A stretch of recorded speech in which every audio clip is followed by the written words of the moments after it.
News next top ನ್ಯೂಸ್ಗೆ ಸ್ವಾಗತ. ನಾನು ದರ್ಶನ್ ಶೆಟ್ಟಿ ನಾರ್ಕಳಿ. ಟಾಪ್ ನ್ಯೂಸ್ ನೋಡೋಣ. ಅದಕ್ಕೂ ಮುನ್ನ ಈ ಕ್ಷಣದ ಹೆಡ್ಲೈನ್ಸ್.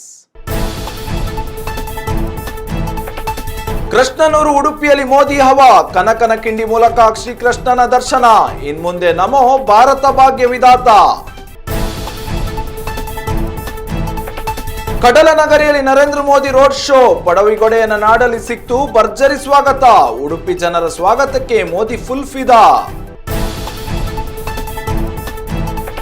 ಪೋಸ್ಟ್ ಕಾಳಗಕ್ಕೆ ಇಳಿದ ಸಿದ್ದು ಡಿಕೆಶಿ, ಬಂಡೆಗೆ ಕೌಂಟರ್ ಕೊಟ್ಟ ಸಿಎಂ ಸಿದ್ದು. ವೈರಲ್ ಆಗ್ತಿದೆ ಕೊಟ್ಟ ಮಾತು ಪೋಸ್ಟರ್.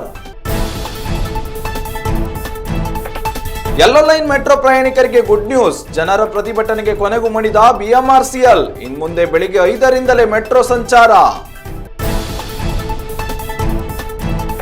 ರಾಜ್ಯಕ್ಕೂ ತಟ್ಟಿದ ದಿತ್ವ ಚಂಡಮಾರುತದ ಎಫೆಕ್ಟ್. ಇಂದು ಮತ್ತು ನಾಳೆ ರಾಜ್ಯದಲ್ಲಿ ಭಾರಿ ಮಳೆ ಸಾಧ್ಯತೆ. ಭಾರತೀಯ ಹವಾಮಾನ ಇಲಾಖೆಯಿಂದ ಮಹತ್ವದ ಮಾಹಿತಿ. ಮಹಿಳಾ ಪ್ರೀಮಿಯರ್ ಲೀಗ್ ಹರಾಜು ಪ್ರಕ್ರಿಯೆ ಪೂರ್ಣ. ಸ್ಮೃತಿ ಪೆರ್ರಿ ಸೇರಿದಂತೆ ಆರ್ಸಿಬಿ ಬಲಿಷ್ಠ ತಂಡ. ರೋಚಕ ಹಣಾಹಣಿ ಆರಂಭಕ್ಕೆ ಕಾದು ಕುಳಿತ ಫ್ಯಾನ್ಸ್. ಕೃಷ್ಣನೂರು ಉಡುಪಿಗೆ ಭಾರತದ ಪ್ರಧಾನಿ ನರೇಂದ್ರ ಮೋದಿ ಅವರು ಭೇಟಿ ನೀಡಿದ್ದಾರೆ. ಉಡುಪಿ ನಗರದಲ್ಲಿ ರೋಡ್ ಶೋ ಮೂಲಕ ಶ್ರೀ ಕೃಷ್ಣ ಮಠಕ್ಕೆ ಭೇಟಿ ನೀಡಿದ ನರೇಂದ್ರ ಮೋದಿ ಅವರನ್ನ ಪರ್ಯಾಯ ಶ್ರೀ ಪುತ್ತಿಗೆ ಮಠದ ಸುಗುಣೇಂದ್ರ ತೀರ್ಥ ಶ್ರೀಪಾದರು ಭವ್ಯ ಸ್ವಾಗತ ಕೋರಿದ್ದಾರೆ. ಮಧ್ವ ಸರೋವರಕ್ಕೆ ತೆರಳಿದ ನರೇಂದ್ರ ಮೋದಿ ಅವರು ತೀರ್ಥ ಪ್ರೋಕ್ಷಣೆ ಮಾಡಿ ಮಠದೊಳಗೆ ಪ್ರವೇಶಿಸಿದರು. ಕನಕನ ಕಿಂಡಿಯ ಮೂಲಕ ಶ್ರೀ ಕೃಷ್ಣನ ದರ್ಶನ ಪಡೆದಿದ್ದಾರೆ. ಪುತ್ತಿಗೆ ಮಠಾಧೀಶರಾದ ಸುಗುಣೇಂದ್ರ ತೀರ್ಥ ಶ್ರೀಪಾದರಿಗೆ 50 ವರ್ಷ ಪೂರ್ಣಗೊಂಡ ಹಿನ್ನೆಲೆಯಲ್ಲಿ ಕನಕನ ಕಿಂಡಿಗೆ ಮಾಜಿ ಸಚಿವ ಪ್ರಮೋದ್ ಮಧ್ವರಾಜ್ ಅವರು ಸ್ವರ್ಣಲೇಪನ ಮಾಡಿದರು. ಸ್ವರ್ಣಲೇಪಿತ ಕನಕನ ಕಿಂಡಿಯನ್ನ ನರೇಂದ್ರ ಮೋದಿ ಅವರು ಉದ್ಘಾಟಿಸಿದರು. ಉಡುಪಿಯ ಶ್ರೀಕೃಷ್ಣ ಮಠಕ್ಕೆ ಆಗಮಿಸಿದ ನರೇಂದ್ರ ಮೋದಿ ಅವರ ಡ್ರೆಸ್ ಎಲ್ಲರ ಗಮನ ಸೆಳೆದಿದೆ. ಮಾಧ್ವ ಸಂಪ್ರದಾಯದಂತೆ ಹಣೆಗೆ ತಿಲಕವಿಟ್ಟು ಕೊರಳಲ್ಲಿ ತುಳಸಿ ಮಣಿಮಾಲೆ ಧರಿಸಿದ್ದು ವಿಶೇಷವಾಗಿತ್ತು. ಜೊತೆಗೆ ನವಿಲುಗರಿಯ ಪೇಟೆ ಧರಿಸಿದ ನರೇಂದ್ರ ಮೋದಿಯವರು ಭಗವದ್ಗೀತೆಯ 15ನೇ ಅಧ್ಯಾಯದಲ್ಲಿರುವ ಪುರುಷೋತ್ತಮ ಯೋಗವನ್ನು ಪಠಿಸಿದರು. ಪುತ್ತಿಗೆ ಮಠ ಹಮ್ಮಿಕೊಂಡಿದ್ದ ಲಕ್ಷಕಂಠದಲ್ಲಿ ಮೊಳಗಿದ ಗೀತಾ ಪಾರಾಯಣದಲ್ಲಿ ಮೋದಿ ಪಾಲ್ಗೊಂಡಿದ್ದರು. ಸಂಸ್ಕೃತದಲ್ಲಿ ಪ್ರಧಾನಿ ನರೇಂದ್ರ ಮೋದಿ ಅವರನ್ನು ಸ್ವಾಗತಿಸಿ ಪುತ್ತಿಗೆ ಮಠದ ಶ್ರೀ ಸುಗುಣೇಂದ್ರ ತೀರ್ಥ ಶ್ರೀಪಾದರು ನರೇಂದ್ರ ಮೋದಿ ಅವರನ್ನು ಸಾಕ್ಷಾತ್ ಅರ್ಜುನನ ಅವತಾರ, ವಿಶ್ವದ ನಾಯಕ ಎಂದು ಕೊಂಡಾಡಿದ್ದಾರೆ.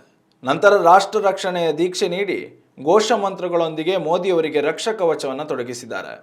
ಇದೇ ಸಂದರ್ಭದಲ್ಲಿ ನರೇಂದ್ರ ಮೋದಿ ಅವರಿಗೆ ಭಾರತ ಭಾಗ್ಯ ವಿಧಾತ ಬಿರುದು ನೀಡಿ ಗೌರವಿಸಲಾಗಿದೆ. ಲಕ್ಷಕಂಠ ಗೀತ ಪಾರಾಯಣದ ಬಳಿಕ ಕನ್ನಡದಲ್ಲಿಯೇ ಮಾತು ಆರಂಭಿಸಿದ ನರೇಂದ್ರ ಮೋದಿ ಅವರು, ಕೃಷ್ಣನೂರಿಗೆ ಬಂದಿದ್ದು ನನ್ನ ಪರಮ ಸೌಭಾಗ್ಯ. ಇಂದು ಶ್ರೀ ಕೃಷ್ಣ ಮತ್ತು ಮಧ್ವಾಚಾರ್ಯರ ಆಶೀರ್ವಾದ ಸಿಕ್ಕಿದೆ ಎಂದು ಸಂತಸ ವ್ಯಕ್ತಪಡಿಸಿದ್ದಾರೆ. ಶ್ರೀಕೃಷ್ಣಸ್ಯ ಅನುಗ್ರಹಃ ವಿಶೇಷ ರೂಪೇಣ ಭವತು, ಧರ್ಮದ್ವಾರ ಜಗದ್ರಕ್ಷಣಂ ವಿಶ್ವನಾಯಕಸ್ಯ ಭವತು ಇತಿ ವಯಂ ಆಶಾಸ್ಮಹೇ.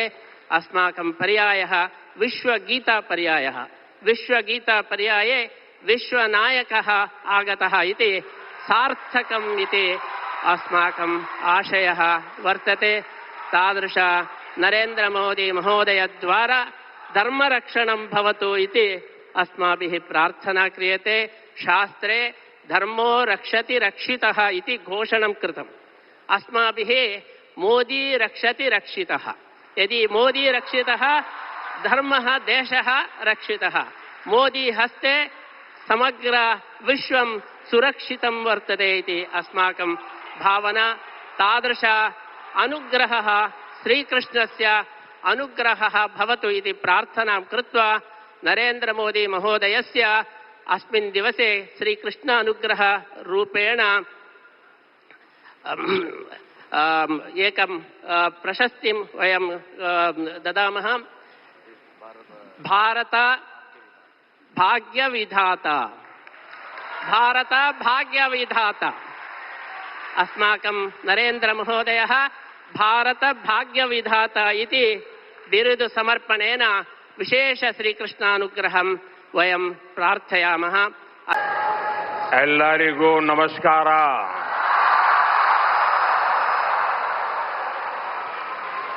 जय श्री कृष्ण.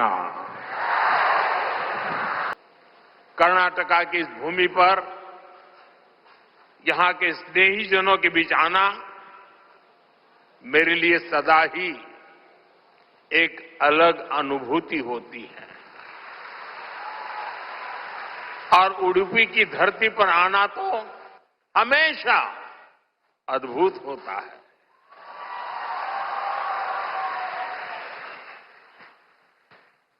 मेरा जन्म गुजरात में हुआ और गुजरात और उडुपी के बीच एक गहरा और विशेष संबंध रहा है। मान्यता है कि यहां स्थापित भगवान श्री कृष्ण के विग्रह की पूजा पहले द्वारका में माता रुक्मिणी करती थी। बाद में जगत गुरु श्री मध्वाचार्य जी ने इस प्रतिमा को यहां प्रस्थापित किया। आप खुद समझ सकते हैं कि मुझे इस प्रतिमा के दर्शन करके क्या अनुभूति हुई होगी। इस दर्शन ने मुझे एक आत्मीय आध्यात्मिक आनंद दिया है। ಪ್ರಧಾನಿ ನರೇಂದ್ರ ಮೋದಿ ಅವರಿಂದು ಉಡುಪಿಯಲ್ಲಿ ರೋಡ್ ಶೋ ನಡೆಸಿದ್ದಾರೆ. ಉಡುಪಿಯ ಪರ್ಯಾಯ ಶ್ರೀ ಪುತ್ತಿಗೆ ಮಠದ ವತಿಯಿಂದ ಕೈಗೊಂಡಿರುವ ಲಕ್ಷಕಂಠ ಗೀತ ಪಾರಾಯಣದಲ್ಲಿ ಪಾಲ್ಗೊಳ್ಳಲು ಉಡುಪಿಗೆ ಆಗಮಿಸಿದವರು ಬನ್ನಂಜೆಯಿಂದ ಕಲ್ಸಂಕದವರೆಗೆ ಭರ್ಜರಿ ರೋಡ್ ಶೋ ನಡೆಸಿದ್ದಾರೆ. ಬನ್ನಂಜೆಯಿಂದ ಹಿಡಿದು ಶ್ರೀ ಕೃಷ್ಣ ಮಠದವರೆಗೂ ರಸ್ತೆಯ ಇಕ್ಕೆಲೆಗಳಲ್ಲಿ ಜನಸ್ತೋಮವೇ ನೆರೆದಿತ್ತು. ಪ್ರಧಾನಿ ನರೇಂದ್ರ ಮೋದಿ ಅವರು ಸಾಗುವ ಮಾರ್ಗದುದ್ದಕ್ಕೂ ಜನರು ಹೂಮಳೆಯನ್ನೇ ಸುರಿಸಿದ್ದಾರೆ. ಕರಾವಳಿಯ ಹುಲಿವೇಷವನ್ನು ಕಂಡ ಮೋದಿ ಹೂವನ್ನು ಎಸೆಯುವ ಮೂಲಕ ತಮ್ಮ ಸಂತಸವನ್ನು ವ್ಯಕ್ತಪಡಿಸಿದ್ದಾರೆ. ಪ್ರಧಾನಿ ನರೇಂದ್ರ ಮೋದಿ ಅವರ ರೋಡ್ ಶೋವನ್ನು ವ್ಯವಸ್ಥಿತವಾಗಿ ಆಯೋಜಿಸಿದ್ದು ವಿಶೇಷವಾಗಿತ್ತು. ಅತಿ ಹತ್ತಿರದಿಂದಲೇ ನರೇಂದ್ರ ಮೋದಿ ಅವರನ್ನು ನೋಡಿದ ಕರಾವಳಿಗರು ಸಖತ್ ಖುಷಿಯಾಗಿದ್ರು. ರೋಡ್ ಶೋ ನಂತರ ಶ್ರೀ ಕೃಷ್ಣ ಮಠಕ್ಕೆ ಭೇಟಿ ನೀಡಿ ಲಕ್ಷಕಂಠ ಗೀತ ಪಾರಾಯಣ ನಡೆಸಿದ್ದಾರೆ. ಈ ವೇಳೆಯಲ್ಲಿ ಮಾತು ಆರಂಭಕ್ಕೂ ಮೊದಲೇ ಮಕ್ಕಳು ತಮ್ಮ ಕೈಯಾರೆ ರಚಿಸಿ ತಂದಿದ್ದ ಚಿತ್ರಗಳನ್ನು ಸಂಗ್ರಹಿಸುವಂತೆ ಸೂಚನೆ ನೀಡಿದ್ದು ವಿಶೇಷವಾಗಿತ್ತು. ಮೋದಿಯವರಿಗಾಗಿ ಉಡುಗೊರೆ ತಂದಿದ್ದ ಮಕ್ಕಳು ಸಖತ್ ಖುಷಿಯಾಗಿದ್ರು. ಎಲ್ಲರಿಗೂ ನಮಸ್ಕಾರ.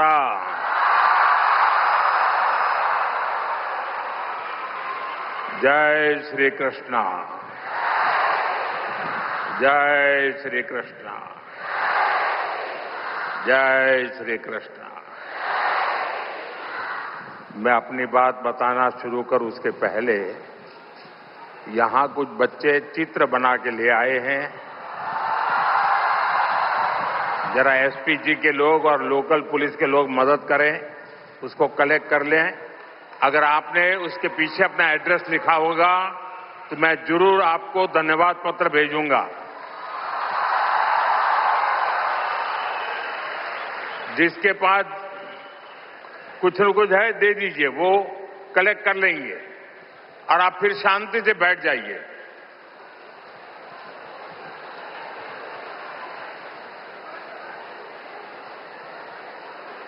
ये बच्चे इतनी मेहनत करते हैं और कभी कभी मैं उनके साथ कभी अन्याय कर देता हूं तो दुख होता है मुझे।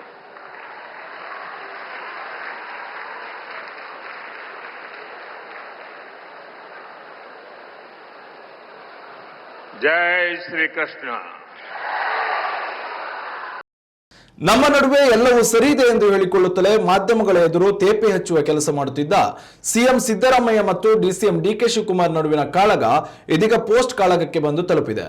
ತಮ್ಮ ಎಕ್ಸ್ ಖಾತೆಯಲ್ಲಿ ಡಿಕೆ ಶಿವಕುಮಾರ್ ಪೋಸ್ಟ್ಗೆ ಸಿಎಂ ಸಿದ್ದರಾಮಯ್ಯ ನೇರ ಕೌಂಟರ್ ಕೊಟ್ಟಿದ್ದು ಇವರಿಬ್ಬರ ನಡುವೆ ಏನೂ ಸರಿ ಇಲ್ಲ ಎಂಬುದು ಸಾಬೀತಾಗಿದೆ. ಹೈಕಮಾಂಡ್ ರಾಜ್ಯದಲ್ಲಿ ಸಂಧಾನ ಸೂತ್ರ ಆಯ್ಕೆ ಮಾಡಿಕೊಳ್ಳುತ್ತಿದ್ದಂತೆ ಡಿಸಿಎಂ ಡಿಕೆ ಶಿವಕುಮಾರ್ ಕೊಟ್ಟ ಮಾತಿನ ಶಕ್ತಿಯೇ ಜಗತ್ತಿನ ಶಕ್ತಿ ಎಂದು ಪೋಸ್ಟ್ ಹಾಕಿದರು. ಈ ಪೋಸ್ಟ್ ಭಾರಿ ವೈರಲ್ ಆಗಿತ್ತು. ಆದರೆ ಸಿಎಂ ಸಿದ್ದರಾಮಯ್ಯ ಈ ಪೋಸ್ಟ್ಗೆ ನೇರ ಟಕ್ಕರ್ ನೀಡಿದ್ದಾರೆ. ಕರ್ನಾಟಕದ ಜನತೆಗೆ ನಾವು ಕೊಟ್ಟ ಮಾತು ಕೇವಲ ಘೋಷಣೆ ಅಲ್ಲ, ಜನತೆಗೆ ನಾವು ಕೊಟ್ಟ ಮಾತೆ ನಮಗೆ ಜಗತ್ತು ಎಂದು ಹಾಕಿಕೊಂಡಿದ್ದಾರೆ. ಇವರಿಬ್ಬರ ನಡುವಿನ ಈ ಪೋಸ್ಟ್ ಕಾಳಗ ರಾಜ್ಯ ರಾಜಕಾರಣದಲ್ಲಿ ತೀವ್ರ ಚರ್ಚೆಗೆ ಗ್ರಾಸವಾಗಿದೆ. ನಮ್ಮ ರಾಜ್ಯದ ಮಹಿಳೆಗೆ ಉಚಿತ ಪ್ರಯಾಣ ನೀಡಿದ್ದೇವೆ. ಸರ್ಕಾರ ರಚನೆಯಾದ ಮೊದಲ 3 ತಿಂಗಳಲ್ಲಿಯೇ ನಮ್ಮ ಎಲ್ಲ ಭರವಸೆಗಳನ್ನು ಕಾರ್ಯರೂಪಕ್ಕೆ ತಂದಿದ್ದೇವೆ. ನನ್ನ ಮೊದಲ ಅವಧಿಯಲ್ಲಿ ನೀಡಿದ 165 ಭರವಸೆಗಳ ಪೈಕಿ 157 ಅಂದರೆ 95% ಹೆಚ್ಚನ ಈಡೇರಿಸಿದ್ದೇವೆ. ಈ ಅವಧಿಯಲ್ಲಿನ 593 ಭರವಸೆಗಳಲ್ಲಿ 243ಕ್ಕೂ ಹೆಚ್ಚು ಈಗಾಗಲೇ ಪೂರ್ಣಗೊಂಡಿವೆ. ಉಳಿದ ಪ್ರತಿಯೊಂದು ಭರವಸೆಯನ್ನ ಬದ್ಧತೆ, ನಂಬಿಕೆ ಮತ್ತು ಕಾಳಜಿಯೊಂದಿಗೆ ಖಚಿತವಾಗಿ ಪೂರೈಸಲಾಗುತ್ತದೆ ಎಂದು ಸಿಎಂ ಹೇಳಿಕೊಂಡಿದ್ದಾರೆ. ಮೆಟ್ರೋ ಪ್ರಯಾಣಿಕರ ಬೇಡಿಕೆಗೆ ಕೊನೆಗೂ ಮಂಡಿದ ಬಿಎಂಆರ್ಸಿಎಲ್ ಯೆಲ್ಲೋ ಲೈನ್ನಲ್ಲಿ ಮೆಟ್ರೋ ಪ್ರಯಾಣದಲ್ಲಿ ಬದಲಾವಣೆ ಮಾಡಿದೆ. ಇನ್ಮುಂದೆ ಪ್ರತಿ ಸೋಮವಾರ ಬೆಳಿಗ್ಗೆ 5 ಗಂಟೆಯಿಂದಲೇ ಮೆಟ್ರೋ ಪ್ರಯಾಣ ಆರಂಭಿಸಲು ಬಿಎಂಆರ್ಸಿಎಲ್ ನಿರ್ಧರಿಸಿದೆ. ಇವರಿಗೆ ಮೆಟ್ರೋ ಹಳದಿ ಲೈನ್ನಲ್ಲಿ ಬೆಳಗ್ಗೆ 6ರಿಂದ ಮೆಟ್ರೋ ಸೇವೆ ಆರಂಭಗೊಳ್ಳುತ್ತಿತ್ತು. ಇದಕ್ಕೆ ವಿರೋಧ ವ್ಯಕ್ತಪಡಿಸಿದ ಜನರ ಗುಂಪೊಂದು ಸಂಚಾರಕ್ಕೆ ಅಡ್ಡಿಪಡಿಸುವ ಮೂಲಕ ಪ್ರತಿಭಟನೆ ನಡೆಸಿತು. ಇದೀಗ ಜನರ ಬೇಡಿಕೆಗೆ ಮಣಿದಿರುವ ಬಿಎಂಆರ್ಸಿಎಲ್ ಮುಂದಿನ ಸೋಮವಾರದಿಂದ ಬೆಳಿಗ್ಗೆ 5:05 ಹಾಗೂ 5:35 ನಡುವೆ 2 ಮೆಟ್ರೋ ಬಿಡುವುದಾಗಿ ಮಹತ್ವದ ಮಾಹಿತಿ ನೀಡಿದೆ. ಸೋಮವಾರ ಮಾತ್ರ ಈ ಬದಲಾವಣೆ ಅನ್ವಯವಾಗಲಿದ್ದು, ಮಿಕ್ಕ ದಿನಗಳಲ್ಲಿ ಬೆಳಿಗ್ಗೆ 6 ಗಂಟೆಯಿಂದ ಮೆಟ್ರೋ ಸೇವೆ ಆರಂಭಗೊಳ್ಳಲಿದೆ. ಇನ್ನುಳಿದಂತೆ ಭಾನುವಾರ ಮೊದಲ ಮೆಟ್ರೋ ಬೆಳಿಗ್ಗೆ 7 ಗಂಟೆಗೆ ಸಂಚರಿಸಲಿದೆ. ನೇರಳೆ ಹಾಗೂ ಹಸಿರು ಮೆಟ್ರೋ ಮಾರ್ಗಗಳು ಪ್ರತಿದಿನ ಬೆಳಗ್ಗೆ 5:05 ಆರಂಭಗೊಳ್ಳುತ್ತವೆ. ಈ ಹಿನ್ನೆಲೆಯಲ್ಲಿ ಹಳದಿ ಮಾರ್ಗದಲ್ಲಿಯೂ ಬದಲಾವಣೆ ತರಬೇಕು ಎಂದು ಪ್ರಯಾಣಿಕರು ಆಗ್ರಹಿಸಿದರು. ದಿತ್ವ ಚಂಡಮಾರುತದ ಎಫೆಕ್ಟ್ ಕರ್ನಾಟಕದ ಮೇಲೂ ಪರಿಣಮಿಸಲಿದೆ ಎಂದು ಭಾರತೀಯ ಹವಾಮಾನ ಇಲಾಖೆ ಮಹತ್ವದ ಮಾಹಿತಿ ನೀಡಿದೆ. ರಾಜ್ಯ ರಾಜಧಾನಿ ಬೆಂಗಳೂರು ಸೇರಿದಂತೆ ರಾಜ್ಯದ ವಿವಿಧ ಜಿಲ್ಲೆಗಳಲ್ಲಿ ಇಂದು ಮತ್ತು ನಾಳೆ ಭಾರಿ ಪ್ರಮಾಣದ ಮಳೆಯಾಗಲಿದೆ ಎಂದು ಹವಾಮಾನ ಇಲಾಖೆ ಮಹತ್ವದ ಸೂಚನೆ ನೀಡಿದೆ. ಬಂಗಾಳ ಕೊಲ್ಲಿಯ ನೈಋತ್ಯ ಭಾಗದಲ್ಲಿ ವಾಯುಭಾರ ಕುಸಿತ ಸಂಭವಿಸಿದೆ. ಇದು ದ್ವಿತ್ವ ಚಂಡಮಾರುತವಾಗಿ ಮಾರ್ಪಾಡಾಗಿದೆ. ಈ ಚಂಡಮಾರುತದಿಂದಾಗಿ ಬೆಂಗಳೂರು ನಗರ, ಬೆಂಗಳೂರು ಗ್ರಾಮಾಂತರ, ಚಾಮರಾಜನಗರ, ಚಿಕ್ಕಬಳ್ಳಾಪುರ, ಕೋಲಾರ, ರಾಮನಗರ ಜಿಲ್ಲೆಗಳಲ್ಲಿ ಹಗುರ ಮಳೆ ಸಾಧ್ಯತೆ ಇದೆ ಎಂದು ಹವಾಮಾನ ಇಲಾಖೆ ತಿಳಿಸಿದೆ. ಇನ್ನು ಕರಾವಳಿ ಜಿಲ್ಲೆಗಳಲ್ಲಿ ಈ ಚಂಡಮಾರುತದ ಎಫೆಕ್ಟ್ ಅಷ್ಟಾಗಿ ಕಂಡು ಬರುವುದಿಲ್ಲ. ಈ ಭಾಗದಲ್ಲಿ ಎಂದಿನಂತೆ ಒಣಹವೆ ಮುಂದುವರಿಯಲಿದೆ ಎಂದು ಐಎಂಡಿ ತಿಳಿಸಿದೆ. ದೆಹಲಿಯಲ್ಲಿ ನಡೆದ ಮಹಿಳಾ ಪ್ರೀಮಿಯರ್ ಲೀಗ್ ಮೆಗಾ ಹರಾಜು ಪ್ರಕ್ರಿಯೆಯಲ್ಲಿ ಆರ್ಸಿಬಿ ಪ್ರಬಲ ತಂಡ ರಚಿಸಿಕೊಂಡಿದೆ. ಈ ಬಾರಿಯ ಹರಾಜು ಪ್ರಕ್ರಿಯೆಯಲ್ಲಿ ಒಟ್ಟು 276 ಆಟಗಾರ್ತಿಯರು ಭಾಗವಹಿಸಿದ್ದು, ಖಾಲಿ ಇದ್ದ 73 ಸ್ಥಾನಗಳಿಗೆ 67 ಕ್ರೀಡಾಪಟುಗಳು ಭರ್ತಿಯಾಗಿದ್ದಾರೆ. ಚಾಂಪಿಯನ್ ತಂಡ ಆರ್ಸಿಬಿ ಹರಾಜು ಪ್ರಕ್ರಿಯೆ ಆರಂಭಕ್ಕೂ ಮುನ್ನ 4ರನ್ನ ಮಾತ್ರ ತಂಡದಲ್ಲಿ ಉಳಿಸಿಕೊಂಡು ಪ್ರಮುಖ ಸ್ಟಾರ್ ಆಟಗಾರ್ತಿಯರನ್ನ ಸೇರಿದಂತೆ ಉಳಿದವರನ್ನ ಕೈಬಿಟ್ಟಿತ್ತು. 6.15 ಕೋಟಿ ರೂಪಾಯಿ ಬಜೆಟ್ನೊಂದಿಗೆ ಮೆಗಾ ಹರಾಜಿಗೆ ಇಳಿದ ಆರ್ಸಿಬಿ ತಂಡ 12 ಆಟಗಾರ್ತಿಯರ ಪ್ರಬಲ ತಂಡ ರಚನೆ ಮಾಡಿದೆ. ಹರಾಜು ಪ್ರಕ್ರಿಯೆ ಆರಂಭಕ್ಕೂ ಮುನ್ನ 3.5 ಕೋಟಿ ರೂಪಾಯಿಗೆ ಸ್ಮೃತಿ ಮಂದನ, 2 ಕೋಟಿ ರೂಪಾಯಿಗಳಿಗೆ ಎಲ್ಲಿಸ್ ಪೆರ್ರಿ, 2.4 ಕೋಟಿ ರೂಪಾಯಿಗಳಿಗೆ ರಿಚಾ ಘೋಷ್ ಹಾಗೂ 60 ಲಕ್ಷ ರೂಪಾಯಿಗಳನ್ನು ನೀಡಿ ಶ್ರೇಯಾಂಕ ಪಾಟೀಲರನ್ನ ಉಳಿಸಿಕೊಂಡಿತ್ತು. ಮೆಗಾ ಹರಾಜು ಪ್ರಕ್ರಿಯೆಯಲ್ಲಿ ಭಾಗವಹಿಸಿ ಆರ್ಸಿಬಿ ತಂಡ 60 ಲಕ್ಷ ರೂಪಾಯಿಗೆ ಜಾರ್ಜಿಯೋ ವೋಲ್, 65 ಲಕ್ಷ ರೂಪಾಯಿಗೆ ನಡೀನ್ ಡಿ ಕ್ಲಾರ್ಕ್, 65 ಲಕ್ಷ ರೂಪಾಯಿಗೆ ರಾಧಾ ಯಾದವ್, 90 ಲಕ್ಷ ರೂಪಾಯಿಗೆ ಲಾರೆನ್ ಬೆಲ್, 30 ಲಕ್ಷ ರೂಪಾಯಿಗೆ ಲೆನ್ಸಿ ಸ್ಮಿತ್, 20 ಲಕ್ಷ ರೂಪಾಯಿಗೆ ಪ್ರೇಮ ರಾವತ್, 75 ಲಕ್ಷ ರೂಪಾಯಿಗೆ ಅರುಂಧತಿ ರೆಡ್ಡಿ, 85 ಲಕ್ಷ ರೂಪಾಯಿಗೆ ಪೂಜಾ ವಸ್ತ್ರಕರ್, 75 ಲಕ್ಷ ರೂಪಾಯಿಗೆ ಗ್ರೇಸ್ ಹ್ಯಾರಿಸ್, 10 ಲಕ್ಷ ರೂಪಾಯಿಗೆ ಗೌತಮಿ ನಾಯ್ಕ್, 10 ಲಕ್ಷ ರೂಪಾಯಿಗೆ ಪ್ರತ್ಯೂಷ ಕುಮಾರ್ ಹಾಗೂ 30 ಲಕ್ಷ ರೂಪಾಯಿಗಳನ್ನು ನೀಡಿ ಡಿ ಹೇಮಲತರನ್ನ ತಂಡಕ್ಕೆ ಸೇರಿಸಿಕೊಂಡಿದೆ. ಇನ್ನಷ್ಟು ತಾಜಾ ಸುದ್ದಿಗಳಿಗಾಗಿ ನೋಡ್ತಾ ಇರಿ ನ್ಯೂಸ್ ನೆಕ್ಸ್ಟ್. ಇದು ವರ್ತಮಾನದ ಕೈಗನ್ನಡಿ.